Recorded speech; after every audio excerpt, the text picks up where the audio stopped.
just you or me, but Will.I.Am picked the perfect way to start off 2021. Not with some new music or even some good news, but a good old dash of controversy. Back in August 2020, Will.I.Am would appear on Wyclef Jean's Run That Back show and speak on his time in the music industry and on the history of the Black Eyed Peas. Seriously, a great conversation that I recommend you watch, but nobody cares about that part. I know what you're here for. In a candid moment, Will admits that he's hurt by his legacy of not being seen as part of Black culture for his work in the Black Eyed Peas. But when you think of Black Eyed Peas, we got so big that, and it hurts, it kind of hurt it still hurts a little bit. Like, we're not considered a Black group because we got that big. And when you think of Black Eyed Peas, you don't think of, it's no longer like urban or Black culture. Somehow, this specific clip surfaced online in January this year, and of course it caused a great deal of controversy on social media. Some people agreed, but also brought in scores of people that either disagreed or lacked sympathy for his feelings in that moment. In the world of hip-hop, many don't really see the Black Eyed Peas as hip-hop, instead perceiving them almost like a now that's what I call music volume infinity group, making any and every type of genre like it's a mixed bag of candy and just throwing it out for us to eat and smile. While this stance is a little more revered in this era, it was pretty reviled in the 2000s for better or worse. Some see it as experimentation, while others see it as not keeping it real. But still, the group sold 74 million albums in their 20-plus career, something that shouldn't be looked down on in a time where you'd be lucky to sell 7 million albums. Either way, it asks an overall deeper question of what is the Black Eyed Peas' legacy? Are they a Black group? And should they get more respect? So, in me giving my 2 cents over 6 months later, here's a take on the matter. But first, the year is 1992 in East Los Angeles. William Adams forms the Ant-Band clan along with his close friend Alan Lindo while the two are still in high school. Eventually, they're discovered by Eazy-E and he signs them to his label, Ruthless Records, with Adams going under Will.I.Am and Lindo taking the name Apple D App. The group had a sound reminiscent of the alternative, Good Like Cafe-like vibe coming from LA in that era. Think Freestyle Fellowship, The Far Side, and The Souls of Mischief. Speaking of Good Like Cafe, please do a song with me, Ava DuVernay. You had bars. Anyway, Ant-Band Clan released one single in 1994 called Puddles of H2O, but it was not a success and the group was dropped from Ruthless after Eazy-E's death in 1995. As opposed to just calling it a day on a career, the duo instead soldiered on and made some changes. First with Will.I.Am changing his name to Will.I.Am, secondly officially changing the group's name to Black Eyed Peas, and thirdly by cutting ties with the other members of the Ant-Band clan and adding 2 new members, Taboo and Kim Hill. Now, Taboo's inclusion in the group would span up till today and he'd be seen as an integral piece in their overall makeup. But Kim Hill is the forgotten, sparingly spoken of 4th piece that on some levels felt deliberately lost in the past and present DNA. But we'll get to that later. With this new creative lease on life, Black Eyed Peas signed to Interscope and released their first 2 albums in 1998 and 2000. Both these albums are absolutely hip-hop gold, and I think it's very unfortunate that they aren't brought up in conversations for best rap albums of that period. That said, the sound is much more different than anything they drop after. Far less commercial and much more focused on raw bars about consciousness, real life, and having fun. Think of a more melodic, danceable take on rappers from that period like Mos Def and Pharoah Monch. Going back to having fun, the last piece is probably the most important because while the style doubtlessly does do a 180 after this period, they never deviate from their core goal of making fun music. See, people always associate Behind the Front and Bridging the Gap with being super militant, Afrocentric, almost Umar Johnson-esque Black pride, but when you really listen to the lyrics, you do notice that some of those themes are there, but they're absolutely outweighed by levity and positivity throughout in the funny skits and live colorful production. However, it turns out that the much more critically acclaimed sound wasn't enough for the reality that they weren't able to make a great deal of commercial numbers.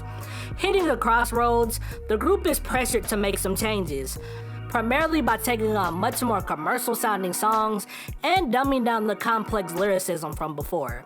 Along with this is the request from management for Kim Hill to take on a much more sexualized image, something that Hill ultimately declined to do. The refusal resulted in Kim leaving the group, and after a period of searching for a new member which included Nicole God damn it, how do you say this woman's name? Nicole Scherzinger auditioning, Black Eyed Peas officially replaces Kim Hill with Stacey Ferguson, better known as Fergie. And it's here where the group's sound, success, and legacy would change. It's 2004 and Black Eyed Peas officially adds the to their name, and the group releases their third breakout album, Elephant. Hits on hits from the likes of Let's Get It Started, Hey Mama, Shut Up, and Where Is the Love. Here's where two important alterations in the group are made. First of all, their sound leans into being much more poppy and commercial, serving as a grab bag of different sounds and more or less limiting their lyricism for casual fans. The second, and in my opinion most pivotal change, occurs in the placement of the lone female member. When Kim Hill was in the group, she was indeed a helpful piece, but her involvement from song to song felt far more sporadic and was overshadowed by the other three members' hard-body bars, so much so that she's not on either of the album covers while she was a part of the group. Fergie, on the other hand, was not only utilized more than Kim Hill, but she's basically the most front and center member outside of Will.I.Am, being on every cover, featuring on most of the songs, and objectively just being more popular. This 100% altered the dynamic and took them away from being mostly hip-hop, but it worked. They reached new heights and Elephant sold 8 million albums worldwide. Success that would continue on their follow-up album Monkey Business. My Humps, Don't Lie, Pump It, Don't Funk With My Heart. You can't deny results, but you also can't deny that all these changes alienated their original fans that wanted something a little more thoughtful. This might be nostalgic rose-tinted glasses talking, but I truly don't think Elephant and Monkey Business are as bad as people said they were. There's still much hip-hop vibes in the sampling and rhyme patterns, just not as much as before. A great usage of live instrumentation as well. And as I said before, they still keep their core elements of spreading a positive message and having fun, but in a much more sanitized way. Seriously give both of these albums some fresh ears, especially Elephant. That album had many quirky sonics and patterns, but are still heard today. Regardless of how you feel about this period, both albums catapulted the group to mainstream mass from where they'd only go up. Fast forwarding to 2009. After Fergie going on a pretty huge solo run of her own for a bit, the Black Eyed Peas reunites for a totally genre-shifting album called E.N.D. This was totally a poppy, sugary endeavor that would give a health nut diabetes. They reigned on top for weeks on the charts and were undeniably the biggest group in the world at this point. To put it into perspective, Boom Boom Pow was the #1 song in the country for 12 weeks until it was replaced by I Got a Feeling. Nobody could match them at this time. Boom Boom Pow, Rock That Body, I'm a Bee, I Got a Feeling. This was basically a super album meant to sell albums on top of albums, selling 11 million copies and winning Best Pop Vocal Album at the 2010 Grammys. To put that into perspective, this is 2009 where albums seriously weren't selling the way that they used to at this point. So for them to even go platinum, let alone diamond, says an awful lot about their influence in the industry. Now, with all of that positive out the way, I have to say that I hate this freaking album! Oh my God! Almost no hip-hop influence outside of rapping itself and corny-ass rhymes and repetitive hooks the whole time. It literally feels like it's programmed to be the perfect album, but it's devoid of any feeling ever. More than half of it sounds like the same song over and over and over.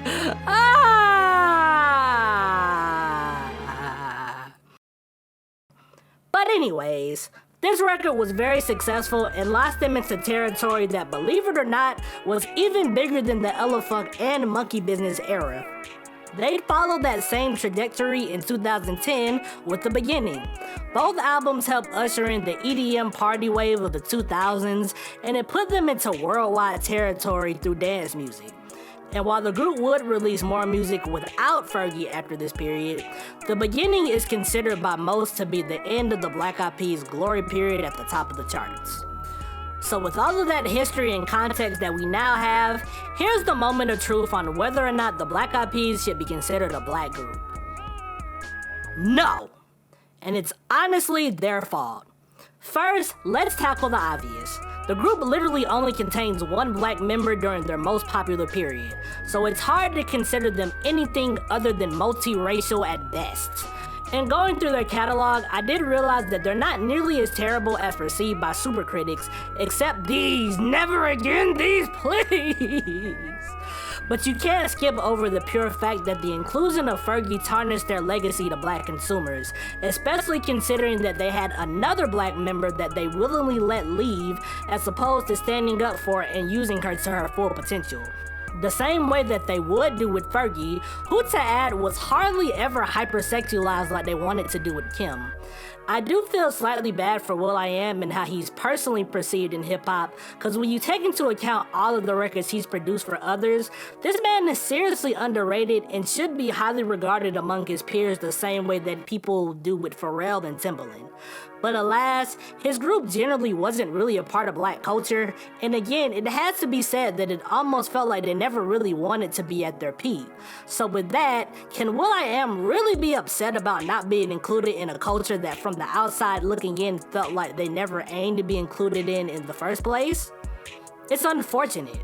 They started out staying true to themselves, but through history we've seen that this method just takes longer to be recognized, so they understandably buckled under the pressure. Now in hindsight, it's easy to say, why would you conform since we live in this viral internet-focused world where you can do it yourself? But in 2004, the label was pretty much everything if you wanted some visibility as an artist, so I get why they chose what they chose in a do-or-die situation. But sadly, the Black Eyed Peas will always be seen by black music fans as a sellout pop group with a small smudge on their timeline. And at the end of the day, that is okay. Y'all are richer than all of us combined, and the world loves you guys. So live with it. What do you think about my take on the Black Eyed Peas? Do you feel like they should be considered a black group? Let me know in the comment section. Please give me a like or subscribe to my beautiful channel, My Mama's Garage. I'm Calvin, and I'll see you next time.